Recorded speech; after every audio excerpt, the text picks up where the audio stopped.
What if the world we know is just a thin veil over a far deeper past? Beneath layers of dust lie enigmas that defy everything we thought we understood. Colossal stone structures aligned with stars, artifacts that shouldn't exist, timelines that crumble under scrutiny. Who built them? Why? What knowledge was lost or hidden? Across deserts, jungles, and oceans, ancient voices whisper through ruins. We dig, we analyze, we wonder, yet some truths remain buried, taunting us from the shadows of history. These aren't myths. They're unanswered questions carved into the bones of the earth. So sit back, relax, and journey with us into the greatest ancient mysteries science still can't explain. The elongated skulls of Paracas, alien genetics? In the arid deserts of Peru, along the rugged Paracas Peninsula, a discovery emerged from the sands of time, whispering secrets of a civilization long vanished. The Paracas people, who thrived between 800 BC and 100 BC, left behind a legacy etched not in stone monuments or sprawling cities, but in the very bones of their dead. Among the dusty graves, archaeologists unearthed skulls, hundreds of them, unlike any seen before. These were not the rounded craniums of ordinary humans, but elongated, stretched, and tapered, as if molded by unseen hands into shapes that defied nature's design. The Paracas skulls, with their eerie, extended forms, stirred the imagination, hinting at origins beyond the realm of the earthly. The Paracas culture flourished in a harsh landscape, a coastal strip where the wind howled and the sun scorched the earth. They were skilled weavers, crafting textiles of vibrant colors and intricate patterns, and adept farmers, coaxing life from the barren soil with ingenious irrigation. Yet, it was their burial practices that revealed the most intriguing clue.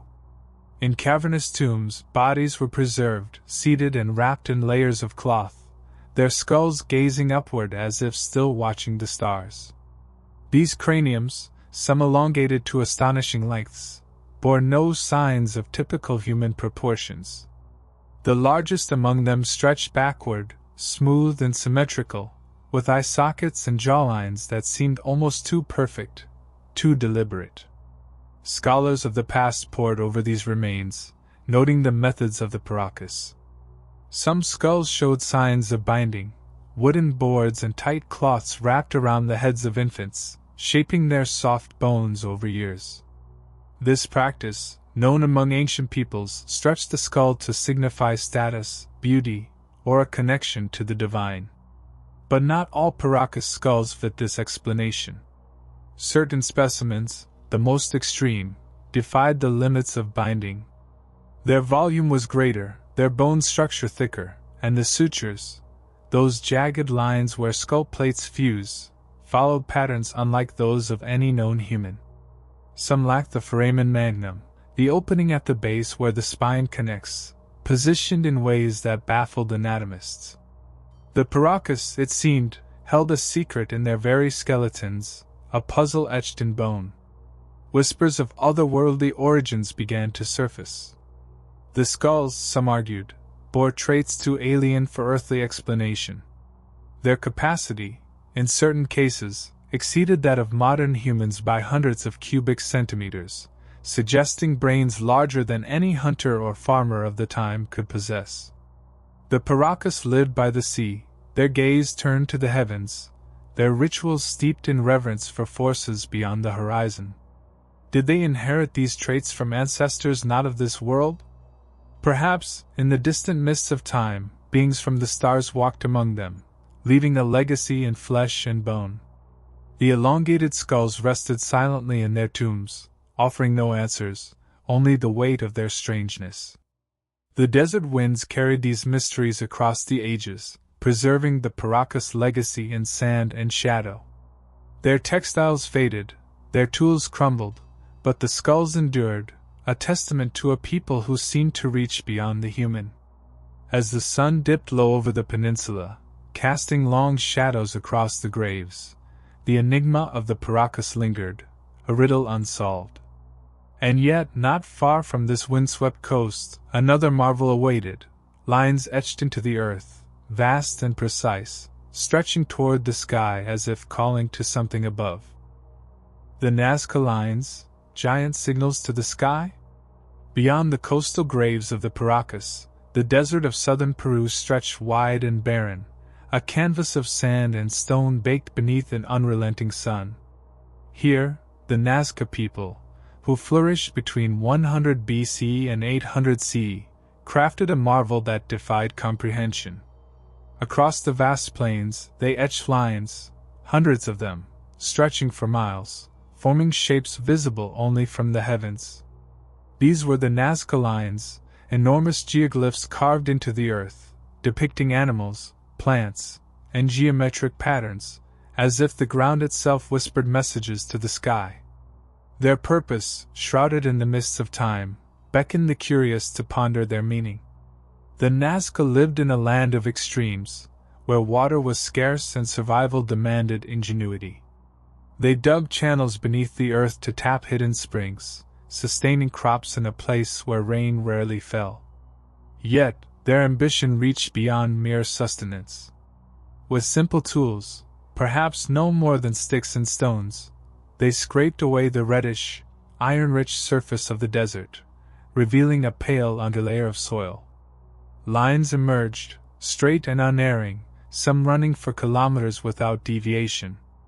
Others curled into spirals or zigzags, while the most striking took the forms of living creatures, a hummingbird with wings spread wide, a spider crawling across the earth, a monkey with a coiled tail, and a whale swimming through an imagined sea. Each figure, massive in scale, lay etched with precision, their outlines enduring through centuries of wind and time. How the Nazca achieved this feat remained a mystery. No hills rose high enough nearby to offer a vantage point, yet the shapes were flawless, proportioned as if drawn by a giant hand. The lines, some as wide as a man's stride, others narrow as a footpath, held their form against the elements, preserved by the dry climate. The Nazca left no writings, no carvings to explain their intent. Some believed these geoglyphs marked sacred paths, walked in rituals to honor gods of water and fertility, their steps tracing the outlines of beasts and symbols. Others saw a deeper purpose, patterns aligned with the stars, constellations mirrored on the earth, a calendar or map for celestial events. The figures stretched toward the horizon, silent and vast, their meaning locked in the minds of a people long gone. The desert held its secrets close, the lines enduring as a testament to the Nazca's vision. Were these creations a plea, a signal etched in the earth to beckon beings from beyond? The scale, the precision, the invisibility from the ground, all hinted at a perspective not of this world. As the sun sank, casting golden light across the plains, the geoglyphs glowed, their shapes sharp against the shadowed sand. The Nazca lines stood as an enigma, a bridge between earth and sky, their story unfinished. Far to the north, another mystery awaited, buried in the sands of an ancient land, where a curious object hinted at flight in a time before wings took to the air. The Saqqara artifact, an ancient Egyptian airplane model? In the shadow of the stepped pyramid of Djoser, deep within the sands of Saqqara, the necropolis of ancient Egypt's early rulers, a curious object lay buried for millennia. The land of the pharaohs, thriving from 3100 BC onward, was a realm of monumental tombs, sacred rituals, and a devotion to the afterlife. Among the graves and temples, in 1898, excavators uncovered a small, carved figure, no larger than a hand, crafted from sycamore wood. Dated to around 200 BC, this artifact, found in a tomb near Saqqara, bore an uncanny resemblance to a bird, or something more. Its sleek form, tapered wings, and upright tail fin stirred whispers of a purpose beyond mere ornament, a relic of flight in an age of stone and bronze. The Saqqara artifact, as it came to be known, rested among the burial goods of a people obsessed with eternity. The Egyptians built pyramids to touch the heavens, mummified their dead to preserve them for the gods, and carved symbols of power and protection. This small object, smoothed by skilled hands, featured a fuselage-like body, wings curved slightly at the tips, and a vertical tail, unlike any bird known to nature. Its beak, sharp and pointed, lacked the curve of a falcon or ibis, sacred creatures of Egyptian lore. The wood, aged and fragile, bore no paint or inscription, no clue to its maker's intent. Yet, its design spoke of motion, of a form meant to glide, defying the limits of an era without machines. Scholars of the time examined the piece, some calling it a toy, a child's model of a bird, placed in the tomb to amuse or protect in the afterlife. Others saw more. The proportions, balanced, aerodynamic, mirrored principles of flight unknown to the ancients, or so it seemed. The wings, angled for lift, and the tail, positioned for stability, suggested a craft built for the air. The Egyptians revered the sky, home to Are, the sun god, who sailed across it daily. Their myths spoke of divine beings descending, of journeys beyond the earthly realm. Could this object, tucked among the bones and bandages of the dead, be an echo of knowledge gifted from above, a memory of flight captured in wood? The sands of Saqqara held the artifact close, its secrets locked within its silent form. No text from the period described such a device, no carvings depicted it in use. Yet, its shape lingered in the mind, a puzzle from a civilization that mastered stone but left this hint of something greater. As the winds swept over the pyramid, the Saqqara artifact whispered of possibilities, of a time when the boundaries of earth and sky blurred. Across the sea, another enigma awaited, a map drawn with uncanny skill, charting lands unseen by human eyes. The Piri Reis map, aerial view of Earth before satellites? In the bustling ports of the Ottoman Empire, amid the clash of swords and the creak of ships, a mariner named Piri Reis crafted a chart that would echo through the ages. A naval admiral of the 16th century, Piri Reis, born around 1470, compiled a map in 1513, inked on gazelle skin, that captured the world in startling detail. Discovered in 1929 within the dusty archives of the Topkapi Palace in Constantinople, this fragment, barely a third of the original, revealed coastlines of the Americas, Africa, and a curious stretch of land at the bottom of the earth. The Piri Reis map, with its precise lines and uncanny accuracy, hinted at knowledge far beyond the tools and travels of its time. Piri Reis, a seasoned sailor, drew upon a legacy of exploration. He claimed to have studied older charts, some from the days of Alexander the Great, others seized from captives, blending wisdom from Greek, Arabic, and Portuguese sources. The map traced the western edge of Africa with care, sketched the newborn discovery of South America, and marked islands in the Atlantic with confidence. Most striking, though, was the land at the south, a jagged coastline resembling Antarctica, a continent unknown to Europeans until 1820.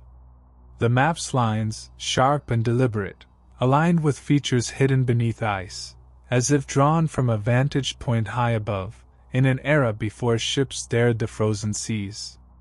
The precision baffled those who studied it. The Americas, newly glimpsed by Columbus mere decades before, appeared with rivers and mountains in places sailors had yet to chart. The Antarctic coast, free of ice, mirrored the true shape of the continent, a detail no mariner of the time could have seen. Piri Reis noted his sources, ancient maps, lost to time, from libraries of empires long fallen. Did these parchments hold secrets of a forgotten age, when the earth was seen from the skies?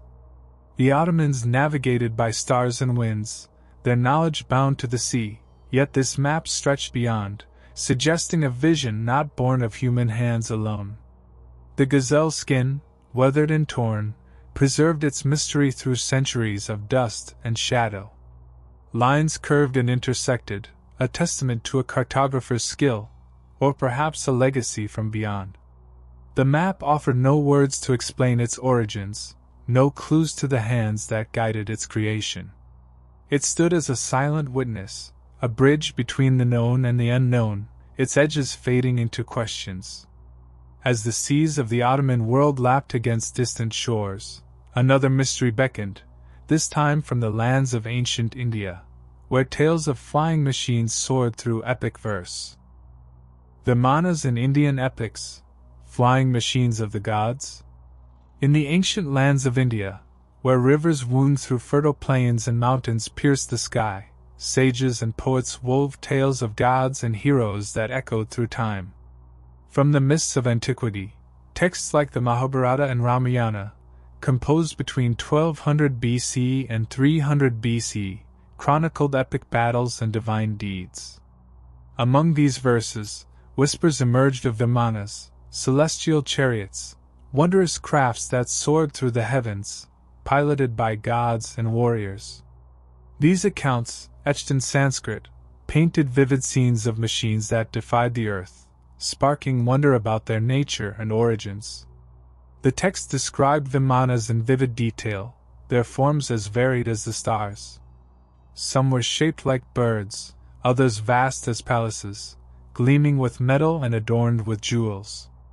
The Ramayana spoke of Ravana, the demon king, commanding a Vimana called Pushpaka, a radiant craft that flew at will, swift as thought, carrying him across skies and seas. In the Mahabharata, warriors battled from aerial platforms, launching weapons of fire and thunder that shook the earth below. The Vaimanika Shastra, a later text claimed to channel ancient wisdom, outlined designs, cylindrical or conical, powered by forces like mercury and heat, guided by pilots versed in secret arts. These machines rose, hovered, and darted, defying the limits of a world bound to foot and hoof.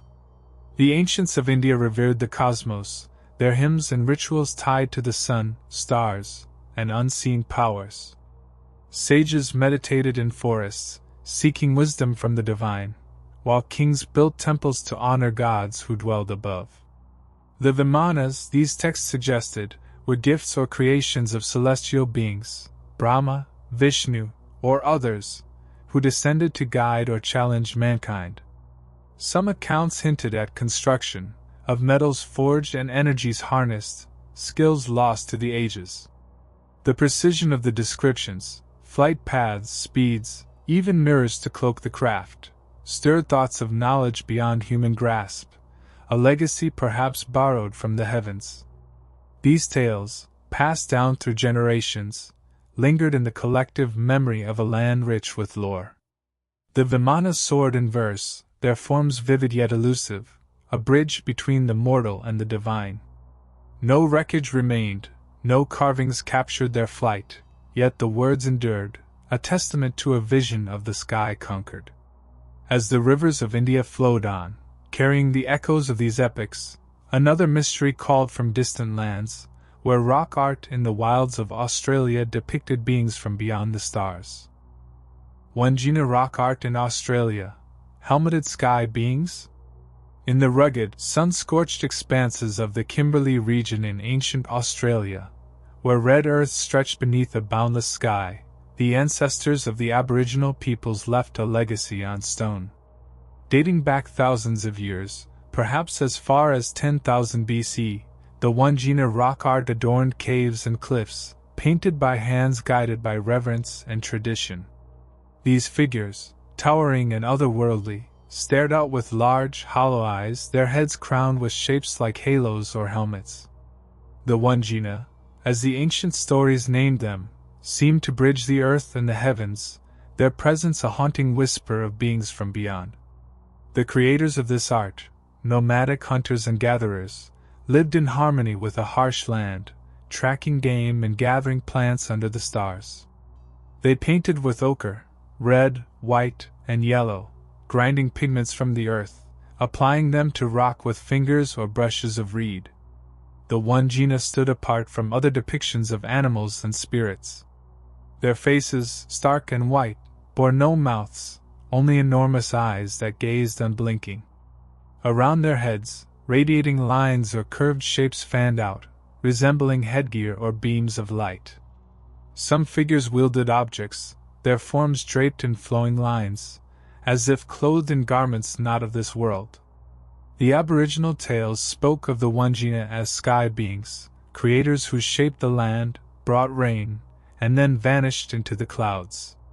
These paintings endured through millennia, the dry climate preserving their vivid hues against the stone. The Wandjina were not mere art but a testament to belief, tied to rituals of rain and renewal.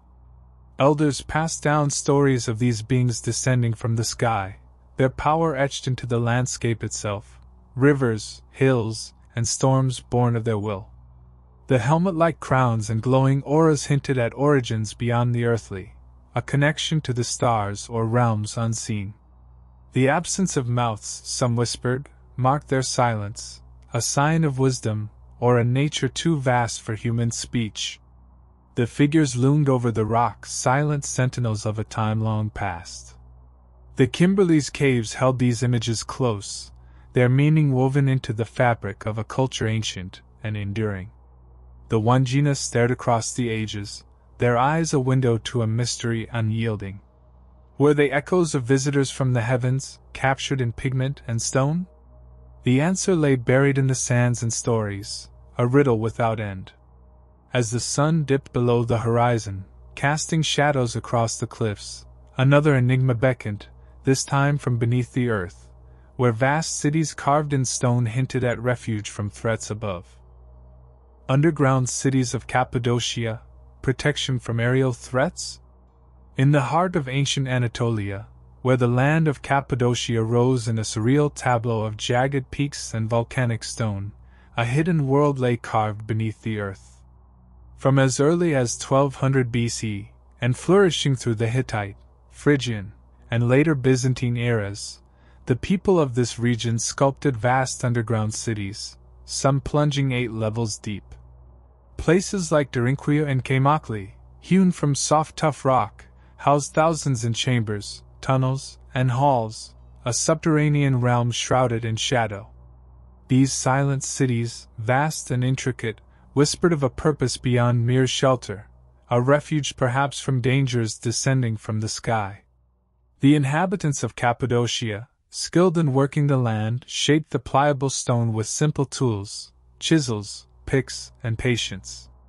They carved living quarters, narrow and low, connected by winding passages that twisted through the rock. Ventilation shafts, ingenious and precise, drew air from the surface, sustaining life below. Kitchens with blackened ceilings, storerooms packed with grain, and wells tapping hidden springs spoke of a people prepared to endure. Rolling stone doors, massive and round, sealed entrances, movable only from within, guarding against unseen foes. Some chambers stretched wide, with pillars of stone left to bear the weight of the earth above, a testament to a design both practical and enduring. Life underground hinted at a need deeper than escape from weather or war. The Hittites, early masters of this land, faced invasions, yet these cities, built over centuries, exceeded the demands of earthly battles. Tunnels ran for miles, linking settlements, while traps, pits and narrow choke points lurked to thwart intruders. The scale, the depth, the care in their making suggested a threat beyond the horizon, perhaps from above. Ancient tales of the region spoke of gods and spirits in the sky, of forces that rained fire or shadow. Did these people, gazing upward, carve their homes in stone to shield themselves from powers beyond their ken? The cities, cool and silent, held their secrets in the dark. The rock of Cappadocia, sculpted by time and hands, stood as a monument to resilience, a world beneath the world. Families once dwelled here, their lives etched in the soot of hearths and the wear of stone steps, a legacy of survival against the unknown. The tunnels stretched on, their purpose a riddle locked in the earth's embrace. As the winds swept over the strange, pitted landscape above, another mystery called from a distant island, where giant statues gazed toward the stars, silent sentinels of a forgotten intent. Moai statues of Easter Island, galactic communication posts? In the vast, lonely expanse of the Pacific, a speck of land called Rapa Nui, or Easter Island, cradled a marvel born of ancient hands. From roughly 1200 CE to 1500 CE, the Polynesian people who settled this remote isle carved the moai, colossal stone figures that stood sentinel along the coast.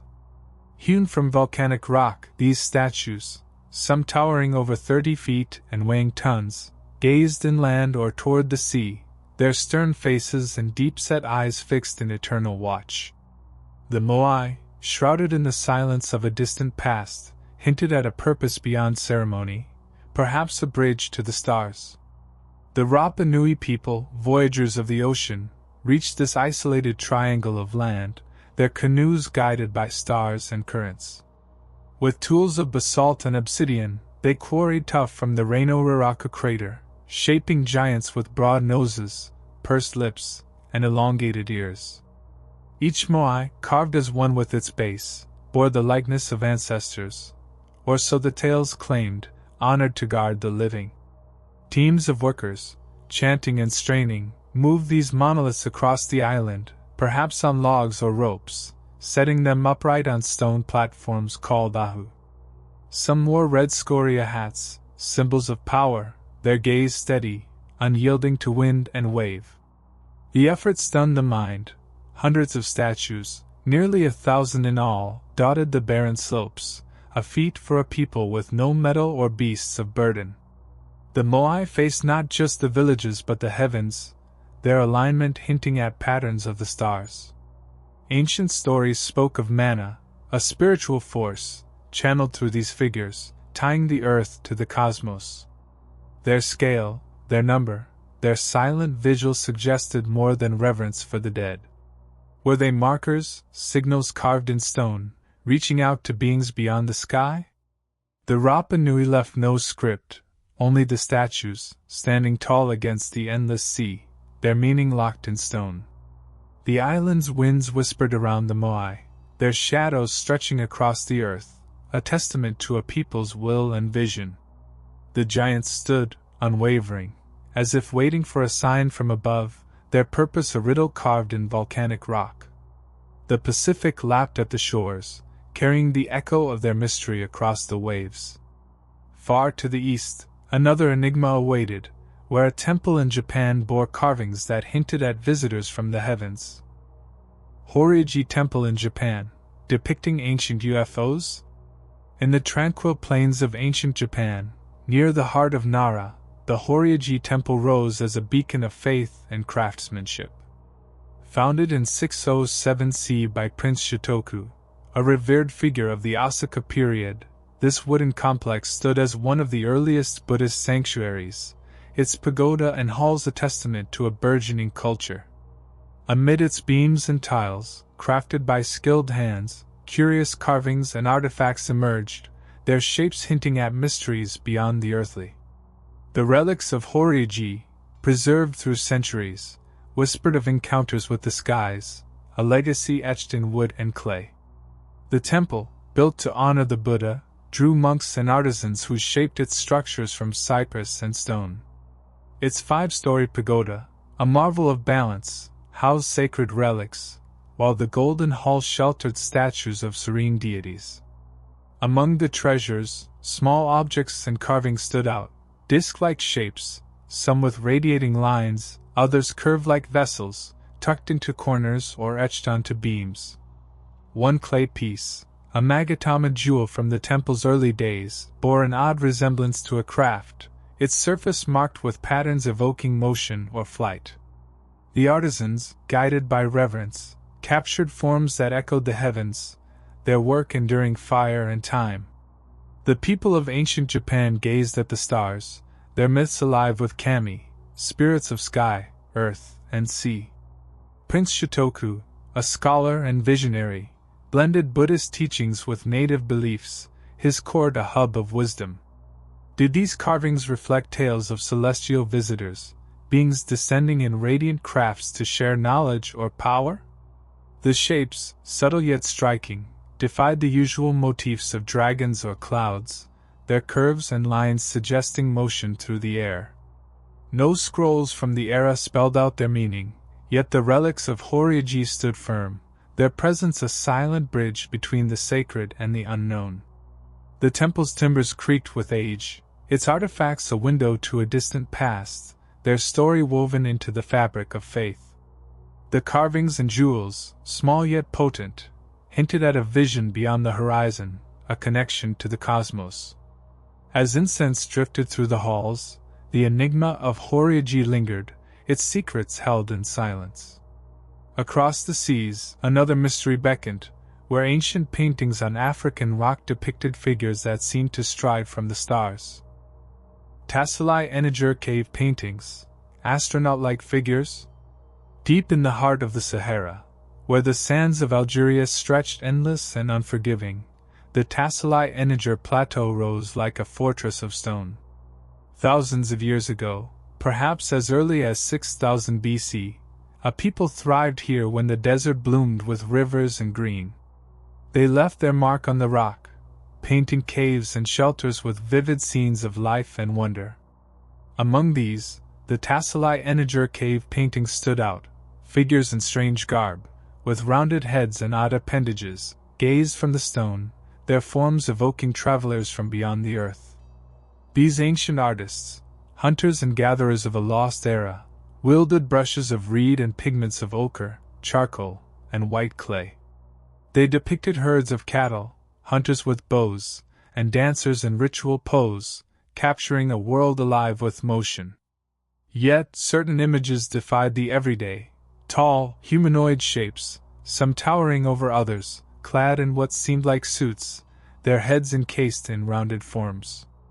Lines and dots radiated from these heads, like halos or gear, while some held objects, staffs or tools, in hands that seemed gloved.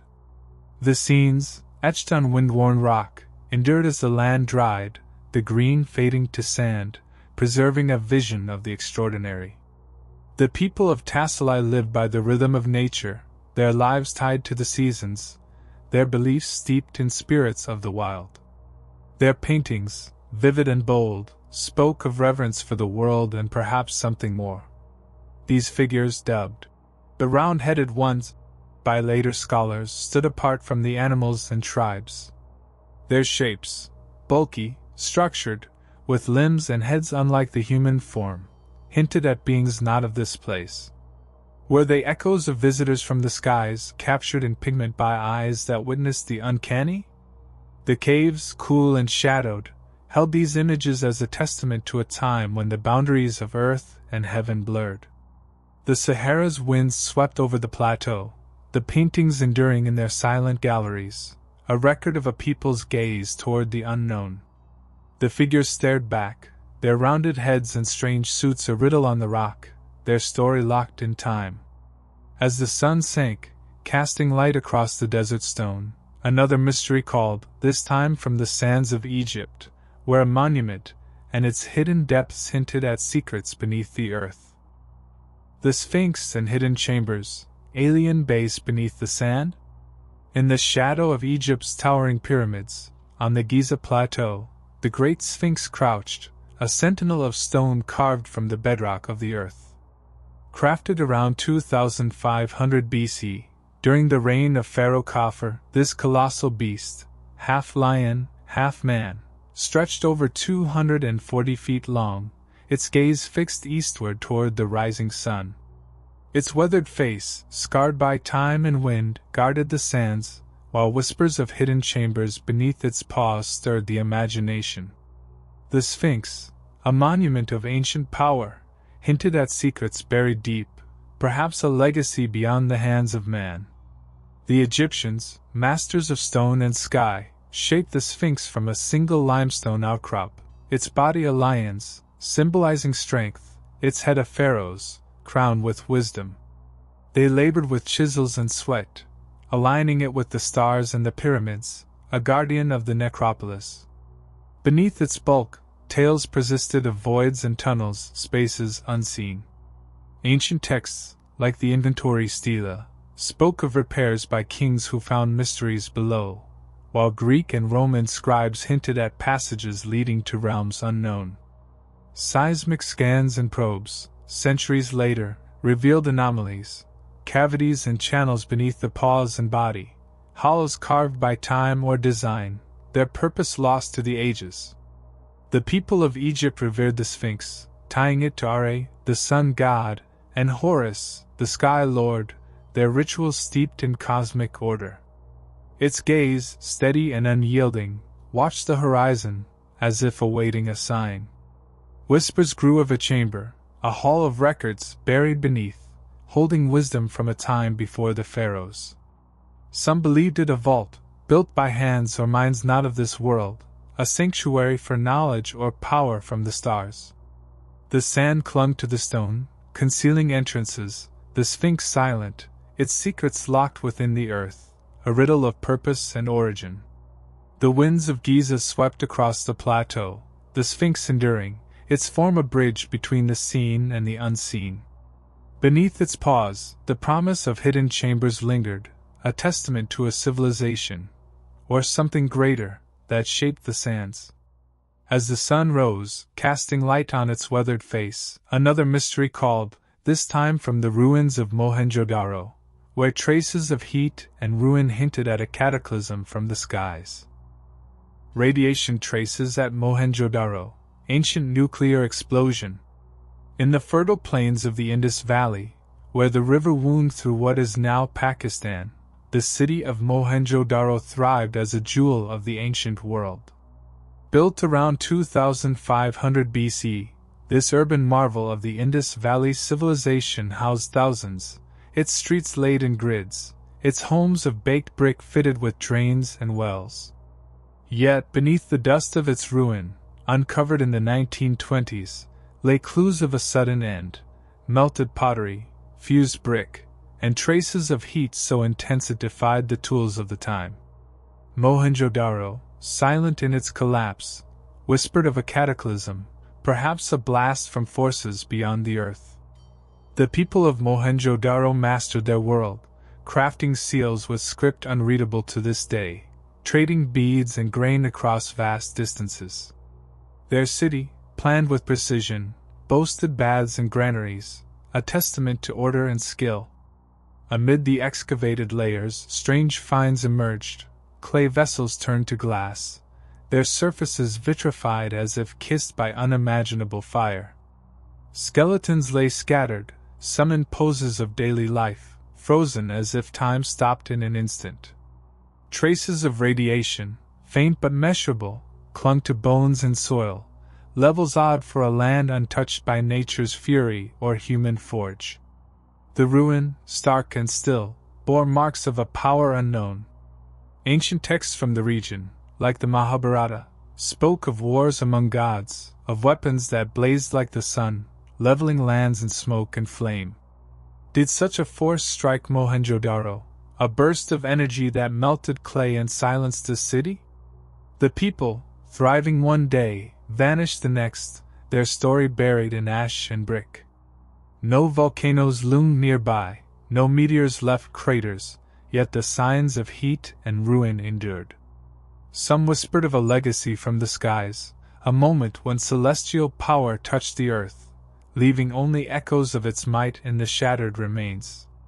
The winds of the Indus swept over the broken streets, the remnants of Mohenjo-Daro a testament to a thriving past and a sudden end. The fused clay and silent bones held their secret, a riddle of fire and force from an age long gone. As the sun dipped below the horizon, casting shadows on the ruins, another mystery beckoned, this time from the jungles of Mesoamerica, where a carved stone spoke of a god from the stars. The Quetzalcoatl stele, a god from the stars? In the lush jungles of Mesoamerica, where vines clung to stone and the air hummed with life, the ancient peoples of the Olmec, Maya, and Aztec built empires of wonder. From as early as 1200 BC, their hands shaped temples and cities, their beliefs centered on gods who ruled sky, earth, and underworld. Among these deities stood Quetzalcoatl, the feathered serpent, a figure of wisdom and power. Carved on a stele, a towering slab of stone from the Olmec era, his image emerged, serpentine yet regal, coiled and winged, a being tied to the heavens. The Quetzalcoatl stele, etched in the distant past, whispered of origins beyond the jungle canopy. The ancients, skilled in stone and stars, crafted the stele with chisels and care, its surface alive with detail. Quetzalcoatl appeared, his body a serpent's, feathered wings spread wide, a crest or helm atop his head. His eyes, carved deep, gazed outward, while symbols of clouds and winds swirled around him. The Olmecs, pioneers of this land, honored him as a bringer of knowledge, agriculture, writing, the ways of the cosmos, taught to them in a time before memory. Later, the Maya and Aztecs sang his praise, calling him a lord who came from the sky, departing with a promise to return, his legacy etched in stone and story. The stele stood amid ruins, its weathered face a testament to reverence. Tales spoke of Quetzalcoatl descending in light, a radiant figure guiding humanity, his form blending earth and air. His feathered coils, unlike any creature of the jungle, hinted at a nature not born of this world. The ancients tracked the stars, built pyramids to mirror them, their rituals tied to celestial cycles. Did this god, carved in basalt, embody a visitor from above, a being who crossed the void to shape their fate? The stele, silent and strong, held its truth close, a bridge between the mortal and the infinite. The jungles of Mesoamerica cradled the stone, its carvings enduring through rain and time, a monument to a deity of mystery. Quetzalcoatl's image, bold and strange, stirred the mind, a legacy of a presence beyond the earth. As the shadows of leaves danced across its surface, another enigma called, this time from the lands of Colombia, where golden forms gleamed with hints of flight from ages past. Colombian gold airplanes, proof of ancient flight technology? In the verdant lands of ancient Colombia, where jungles whispered and rivers carved the earth, the Quimbaya people thrived between 300 C and 1000 C. Skilled artisans, they forged a legacy in gold, crafting ornaments and offerings with unmatched finesse. Among their treasures, unearthed from tombs deep in the soil, emerged small golden figures, no larger than a palm, shaped with startling precision. These artifacts, dubbed the Colombian gold airplanes, bore wings, tails, and sleek bodies, their forms evoking flight in a time of stone and spear. Buried with the dead, they gleamed with a mystery that defied the ages. The Quimbaya worked gold with mastery, hammering and casting it into shapes of animals, humans, and spirits to honor their gods. These objects, found in graves alongside pottery and cloth, spoke of a culture steeped in ritual, their beliefs tied to nature and the divine. The airplane-like figures stood apart, delicate yet deliberate, with flat wings angled for lift, vertical tails for balance, and bodies streamlined like no bird or beast. Some featured ridges or fins, others a cockpit-like curve, crafted with a skill that mirrored motion through the sky. Entombed for centuries, they rested in silence, their purpose locked in the hands that shaped them. The ancients of Colombia gazed at the heavens, their lives bound to the cycles of sun and rain, their offerings a plea for favor. No tales or carvings told of flight, yet these golden forms, precise and balanced, hinted at knowledge beyond their tools. Did they mirror crafts seen in the skies, vessels piloted by beings from afar, observed and cast in metal? Or were they symbols, dreams of soaring captured in gold, a vision of the impossible? The Quimbaya left no script, only these relics, their surfaces shining with a riddle of intent, a whisper of technology from a distant past. The tombs of Colombia cradled these treasures, the gold untarnished, a testament to a people's craft and wonder. The airplane-like shapes, small yet striking, lingered in the earth, their story a bridge to the unknown. As the jungle winds sighed through the trees, another mystery beckoned, this time from the deserts of Egypt, where ancient stones aligned with the stars hinted at a cosmic design. Nabta Playa Observatory, prehistoric cosmic navigation? In the desolate reaches of the Nubian Desert, in what is now southern Egypt, a forgotten people left a mark on the sands of time. Dating back to 7000 BC, when the Sahara bloomed with lakes and grass, the Nabta Playa Basin harbored a nomadic culture, skilled in survival amid a changing land. Here, they erected stones, slabs and circles, crude yet deliberate, aligned with precision across the dry lake bed. Known as the Nabta Playa Observatory, these ancient markers, uncovered millennia later, stood as a silent testament to a gaze fixed on the stars, a bridge to the cosmos in a prehistoric age. These early inhabitants, herders and gatherers, roamed the savannah, taming cattle and crafting pottery as the seasons shifted. With hands and simple tools, they hauled stones, some weighing tons, planting them upright in the earth. Circles of slabs, some small, others stretching wider, dotted the plain, while buried cattle bones, arranged with care, hinted at rituals tied to the sky. The stones aligned with the solstices, the rising of bright stars like Sirius, their positions a map of celestial events. This was no random scattering but a design, a calendar or guide etched in rock, born of a people attuned to the heavens. Their lives revolved around the rhythms of nature, water, herds, and the cycles above. The Sahara, once green, sustained them, its lakes reflecting the stars they tracked. The stone circles, precise in their angles, spoke of knowledge deep and ancient, a mastery of the sky's paths. Were these markers a tool, a way to navigate time and seasons, or something grander, a signal to beings beyond, a record of wisdom from the stars? No carvings or tales survived, only the stones, standing firm against the wind, their purpose a whisper from a time before cities rose. The sands of Nabta Playa buried this observatory, the stones enduring as the desert claimed the land, a relic of a people's vision. The alignments, silent and exact, hinted at a connection to the cosmos, a legacy carved in the earth. As the sun traced its arc across the sky, another mystery called, this time from the mountains of China, where strange discs bore messages from a realm beyond.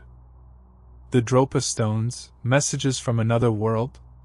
High in the rugged Bayanhar Mountains, where the borders of ancient China and Tibet met, a remote and windswept land held a secret buried for millennia.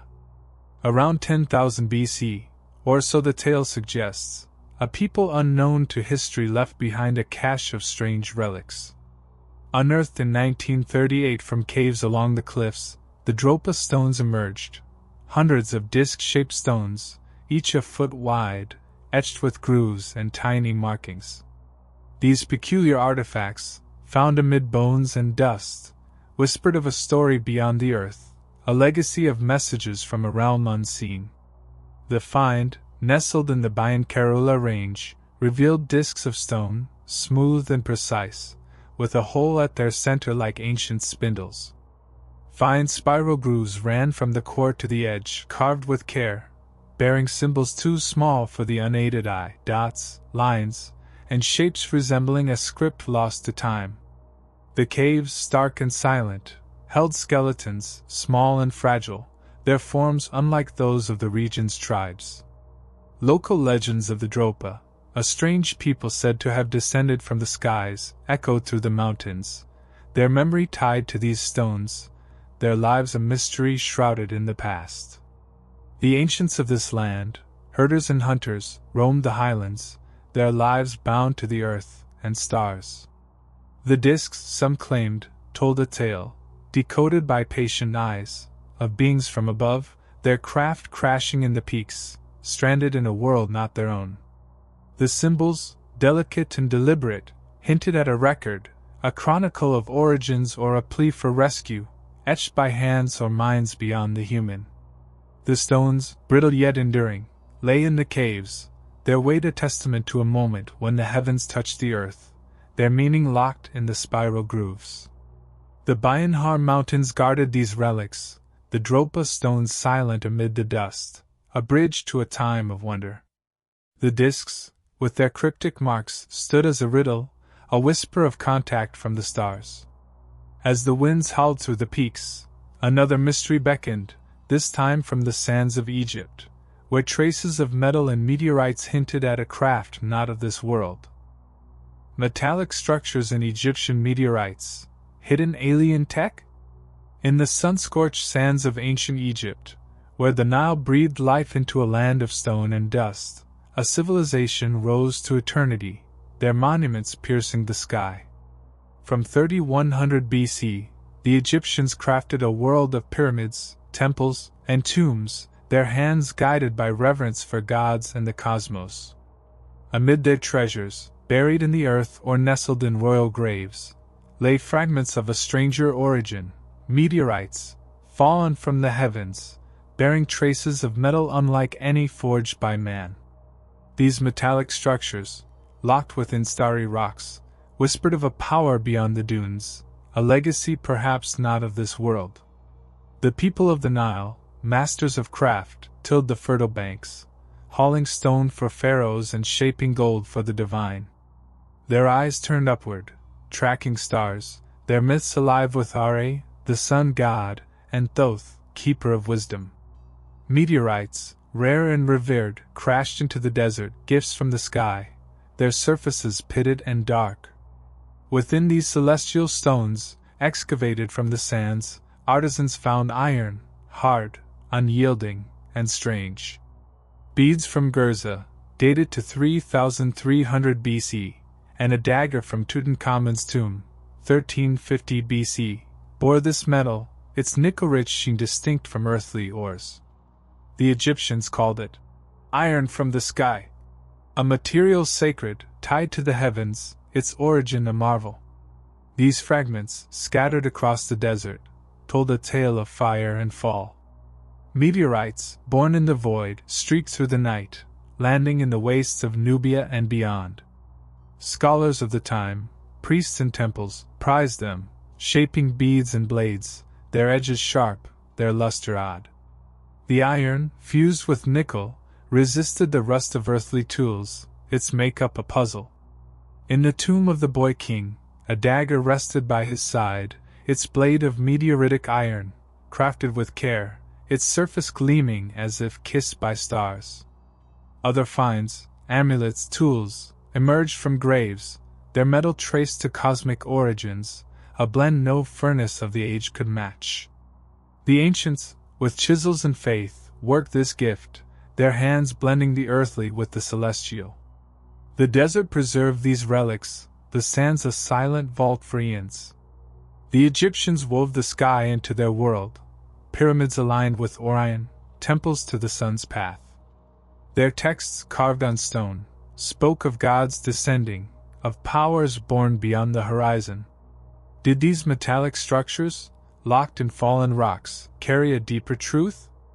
The iron, rare and strong, hinted at a craft not of this land, a technology perhaps whispered by beings from the stars. Priests, gazing at the night, saw meteors as signs, omens of divine will, their metal a bridge to the cosmos. The beads of Gerza, strung for the dead, lay in tombs, their nickel glinting, a testament to a bond with the heavens. No scrolls spelled out the making of this iron, no carvings showed its source beyond the fall. The Egyptians, skilled in stone and bronze, lacked the fires to forge such metal, yet here it lay, shaped and polished. The dagger of Tutankhamun, found wrapped in linen, bore no mark of decay, its blade a mirror to the sky. Were these fragments a legacy, a remnant of knowledge from above, gifted to a people who worshipped the stars? The meteorites, strewn across the sands, held their secret, their metallic hearts a whisper of something vast. The Nile flowed on, its waters reflecting the night, the desert guarding its celestial treasures, a riddle etched in iron and stone. The people lived by the river's rhythm, their days of toil and prayer, their nights alive with starlight. They buried their kings with care, equipping them for eternity, the meteoritic iron a token of the divine. In temples, priests chanted to Osiris, lord of the afterlife, their rituals tied to the sky's dance. The metal, born of cosmic fire, rested in their hands, its presence a marvel, its purpose unseen. Did beings from beyond, travelers of the void, leave this mark, a sign of their passage through the ancient world? The sands shifted, the tombs stood firm, the metallic structures enduring, a silent echo of a time when earth and sky met. As the sun blazed over the dunes, the legacy of Egypt's celestial iron lingered, a puzzle from the past. The meteorites, fallen and forged, spoke of a connection to the stars, their metal a testament to a mystery unyielding. The Nile's banks cradled this enigma, the desert a keeper of secrets, the artifacts a bridge to the unknown. As the shadows stretched across the land, another mystery called, this time from beneath the waves, where sunken stones off Japan hinted at a civilization lost to time. The Yonaguni Monument, submerged ruins of lost civilizations? Beneath the restless waves of the Pacific, off the coast of Japan's Yonaguni Island, a silent enigma rested in the depths, cloaked by currents and time. Discovered in the late centuries before the Common Era, perhaps as far back as 10,000 BC, when seas were lower and land stretched wide, the Yonaguni Monument emerged from the ocean floor, a labyrinth of stone. Massive blocks, carved and stacked, formed steps, terraces, and angles too precise for nature's random hand. This submerged wonder, locked beneath the tides, whispered of a people lost to history, a civilization perhaps swallowed by the sea. In an age when the earth shifted, when ice melted and waters rose, a forgotten folk may have walked these stones. The monument, now drowned, sprawled across the seabed, its features stark and bold. Great slabs of sandstone, some towering 20 feet, formed platforms and ledges, their edges sharp, their surfaces flat. Steps descended in orderly tiers, wide enough for giants, while channels and trenches cut through the rock straight and deep. A triangular pool, carved with care, nestled amid the structures, and a towering formation, dubbed the Turtle, by later eyes, loomed above the rest. The stone, worn by waves, bore marks of intent, a design defying the chaos of the sea. The ancients, whoever they were, lived by the shore, their days tied to the bounty of fish and the rhythm of tides. With tools of stone or bone, they shaped this edifice, hauling blocks across a land now vanished. The monument stretched wide, nearly 100 yards, its layout a puzzle of purpose. Some saw a city's base, with roads and ramps, a place of gathering or rite. Others noted alignments, the stones angled toward the sun's rise or stars' paths, a marker of time or season. The sea claimed their work, submerging it as the world warmed, the waters creeping higher, burying their legacy in the deep. No bones or tools lay scattered here, no carvings named their makers. The people, skilled and bold, left only this, stone upon stone, a testament to their craft. Their lives, perhaps rich with song and labor, faded as the ocean rose, their story sinking with the land. The monument's precision, its angles and cuts, hinted at knowledge vast and ancient, a mastery beyond the expected. Did they build this marvel alone, or with guidance from beyond, a wisdom carried across the skies? The waves lapped at the blocks, the currents guarding their secret, the structure enduring in silence. The stone terraces, smoothed by time, stood firm against the sea's embrace, their form a riddle of intent.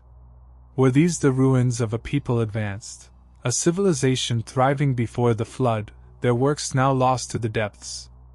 The Yonaguni Monument, half seen through the blue, beckoned the mind, its steps and channels a whisper of a world gone.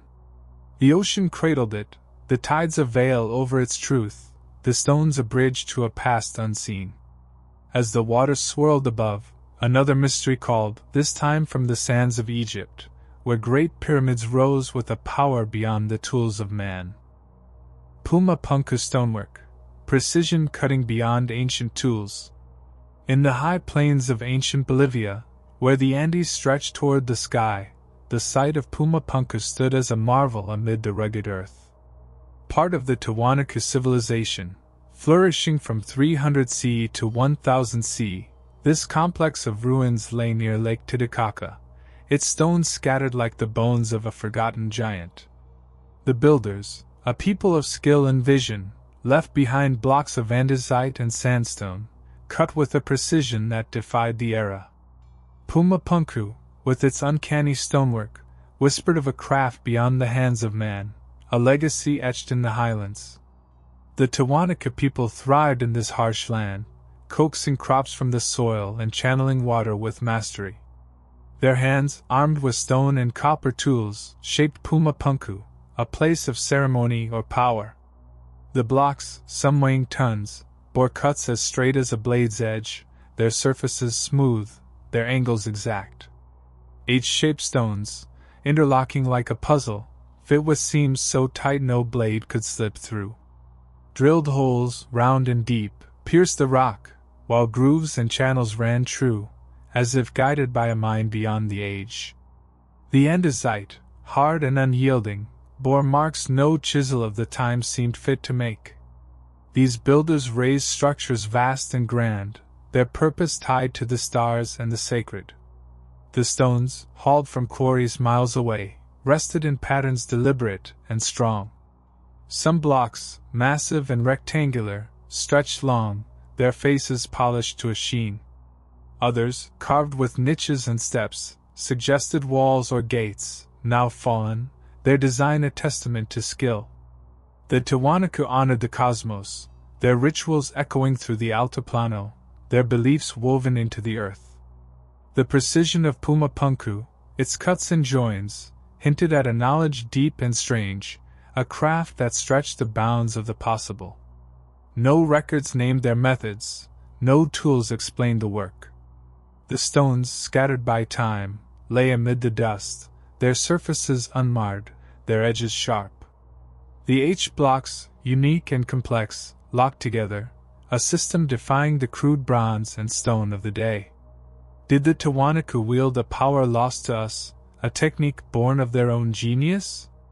Or did wisdom from beyond, a gift from the skies, guide their hands to shape this wonder? The ruins, silent in the wind, held their truth close, a riddle carved in the heart of the Andes, a monument to a past beyond grasp. The people lived by the lake's edge, their days of labor and prayer, their nights beneath the sky ablaze with stars. They built with purpose, their stonework a bridge to the divine, their skill a marvel. The blocks of Pumapunku, heavy and precise, endured the centuries, their forms a whisper of something greater.